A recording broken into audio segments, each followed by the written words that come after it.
Assalamualaikum warahmatullahi wabarakatuh. Selamat pagi adik-adik. Semangat pagi, pagi, pagi, pagi. Allahu Akbar. Nah, bagaimana nih kabarnya hari ini? Apakah semuanya sehat? Alhamdulillah, luar biasa. Allahu Akbar, yes. Nah, hari ini kita akan lanjut belajar lagi ya. Sebelum belajar, kita berdoa dulu. Semoga apa yang kita pelajari hari ini bisa bermanfaat ya. Berdoa mulai. Berdoa selesai. Nah, adik-adik tahu tidak hari ini kita mau belajar apa? Benar sekali, hari ini kita akan belajar tentang puisi. Ada yang masih ingat puisi itu apa? Jadi, puisi adalah karya sastra hasil ungkapan pemikiran dan perasaan seorang penyair yang disusun dalam bentuk larik dan bait. Larik adalah baris yang ada dalam puisi, sedangkan bait adalah kesatuan dari beberapa baris yang ada dalam puisi. Puisi berisi kata-kata yang indah yang dipilih oleh penyair untuk mengungkapkan atau membangun makna dan pesan yang ingin ia sampaikan kepada pembaca. Jadi, puisi adalah karya sastra yang indah yang merupakan hasil pemikiran dan perasaan seorang penyair. Bagaimana? Sudah paham apa itu puisi? Baik, selanjutnya kita akan belajar bagaimana cara menulis puisi atau bagaimana cara membuat puisi ya. Jadi, yang harus kita lakukan dalam membuat puisi yang pertama yaitu menentukan tema. Misalnya, kita mengambil tema alam. Kemudian kita juga bisa mengambil tema hewan atau tumbuhan. Kita juga bisa mengambil tema pahlawan atau yang lainnya ya. Selanjutnya yang kedua yaitu menentukan judul. Misalnya kita mengambil tema hewan. Kita mengambil tema hewan yang lucu atau hewan yang kita sukai, misalnya kelinci. Nah, jadi dari tema hewan kita bisa mengambil judul yaitu kelinci. Misalnya kita membuat judul kelinci kesayanganku.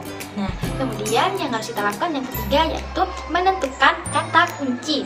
Nah, dari judul kelinci kita bisa mengambil beberapa kata kunci ya. Misalnya yang pertama warnanya itu putih. Kemudian yang kedua bulunya lembut. Kemudian yang ketiga misalnya matanya merah. Kemudian yang keempat misalnya telinganya panjang. Nah, dari judul kelinci kesayanganku kita bisa mempunyai 4 kata kunci tadi. Nah, kemudian selanjutnya yaitu pemilihan kata. Jadi setelah kita menentukan kata kuncinya, itu tadi yang pertama warnanya putih. Misalnya kita bisa membuat kata-kata warnamu putih seperti mutiara gitu. Kemudian yang kedua kita mengambil kata kunci bulunya lembut. Misalnya kita membuat kata-kata bulumu lembut seperti kain sutra gitu. Kemudian yang ketiga kita mengambil tema matanya merah. Kita bisa membuat kata-kata matamu merah bagaikan cahaya begitu. Kemudian yang keempat telinganya panjang. Kita bisa membuat kata-kata telingamu panjang bisa menarik hati dan jiwa gitu.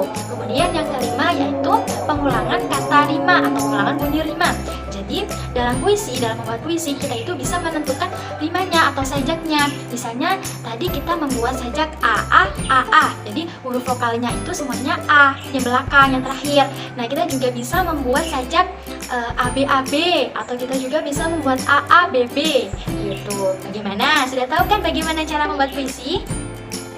Baik, selanjutnya kita akan belajar bagaimana sih cara membaca puisi. Jadi, saat membaca puisi ada hal yang perlu kita perhatikan ya. Yang pertama yaitu ekspresi atau mimik wajah. Jadi, saat kita membaca puisi, ekspresi wajah kita ini juga harus sesuai dengan puisi yang kita bacakan ya. Misalnya kita sedang membaca puisi yang senang, maka raut wajah kita juga harus senyum, juga harus gembira. Kalau misalnya kita membaca puisi yang sedih, juga kita harus sedih. Kita juga boleh juga menangis. Kalau kita meresapi puisi yang kita bacakan, kita pasti bisa mengekspresikan wajah kita sesuai dengan puisi yang kita baca ya. Jangan sampai puisinya itu gembira terus kita raut wajahnya sedih ya. Kemudian yang kedua yaitu performance, yaitu gerak tubuh. Misalnya kita bergerak ke kanan, ke kiri, ke belakang, ke samping gitu. Misalnya tangannya ke atas atau tangannya begini. Misalnya kita membaca puisi yang sedih, maka juga kita harus tangannya ke bawah atau tangannya tuh nggak gini-gini ya. Kalau misalnya kita membaca puisi yang sedih terus tangannya kita begini, kayak nyambung dong ya. Kemudian yang ketiga yaitu lafal. Jadi dalam membaca puisi pelafalannya juga harus jelas ya. Kalau misalnya pelafalannya tidak jelas, maka pendengarnya juga tidak akan paham. Maka makna atau pesan yang ingin disampaikan penyair tidak sampai kepada pembaca ataupun pendengarnya. Jadi pelafalannya harus jelas, pengucapannya juga harus jelas ya. Kemudian yang keempat, jeda. Jeda itu apa sih? Jeda adalah waktu berhenti. Misalnya nih, puisinya ada 4 baris. Nah, saat kita membaca baris yang pertama, kita juga harus berhenti sejenak, kemudian baru disambung dengan baris kedua, kemudian berhenti lagi, baris ketiga, seperti itu. Kalau misalnya kita tidak ada jeda, kita langsung baca dari baris pertama, disambung baris kedua, baris ketiga, tidak ada berhentinya, tidak ada jedanya, maka itu bukan puisi ya, itu adalah kita membaca cerita. Kemudian yang kelima, yaitu intonasi. Intonasi itu apa sih? Intonasi adalah tinggi rendahnya suara kita. Saat membaca puisi, kita juga harus memperhatikan ya, kapan kita menggunakan nada yang tinggi dan kapan kita menggunakan nada yang rendah. Misalnya kita membaca puisi waktu itu semangat, jadi kita harus menggunakan nada suara yang tinggi. Kalau misalnya kita membaca puisi waktu itu sedih, maka kita menggunakan nada intonasi yang rendah, seperti itu. Bagaimana? Sudah paham bagaimana cara membaca puisi dan bagaimana cara menulis puisi? Nah, ini adalah contoh puisi ya. Kakak bacakan dulu ya. Cita-citaku, anganku melayang ke masa depan. Aku ingin menjadi seorang guru. Guru adalah pejuang ilmu di garis depan. Guru tanpa pamrih berbagi ilmu. Aku akan berusaha mencapai cita-cita. Takkan lelah aku mencari ilmu.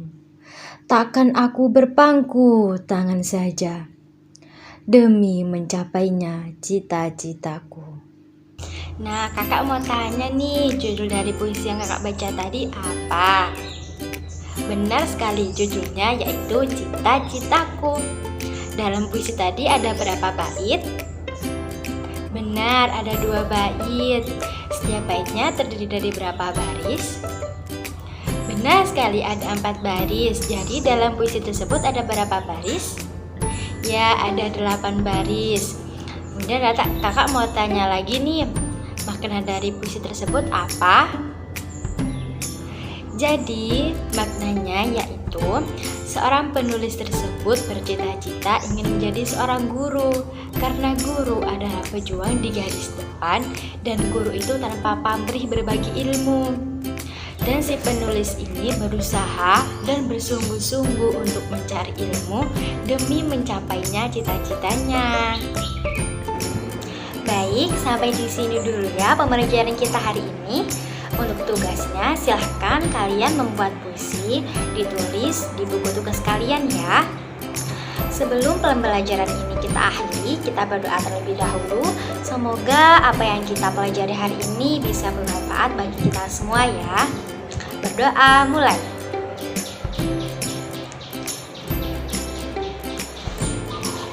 Berdoa selesai.